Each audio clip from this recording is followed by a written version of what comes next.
50 ఏళ్ల బీహార్ రాజకీయం భారీ మార్పుకి లోనవుతోంది. ఒకప్పుడు లాలూ ప్రసాద్ యాదవ్ ఆయన జైలుకెళ్తే వాళ్ళ ఆవిడ.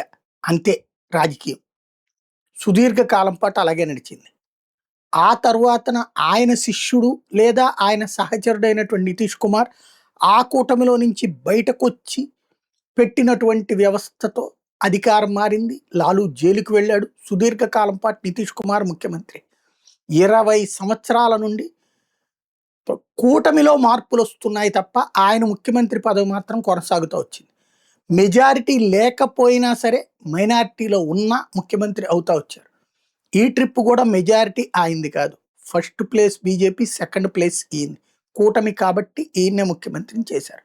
కానీ మొట్టమొదటిసారి తన కొడుకు కోసం, తన కుటుంబం కోసం త్యాగం చేశారనుకోవాలా. ఇవాళ రాజ్యసభ సభ్యుడిగా ప్రమాణం చేసేశారు. అంటే ఇక రేపో మాపో మారక తప్పదు. భారతీయ జనతా పార్టీ ముఖ్యమంత్రి సమ్రాట్ చౌదరి ముఖ్యమంత్రి అయ్యే అవకాశం కనబడుతుంది.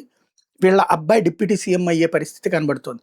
అంటే తొలిసారి దాదాపుగా 40-50 ఏళ్ల తర్వాత భారతీయ జనతా పార్టీ అక్కడ రూల్ చేయబోతోంది.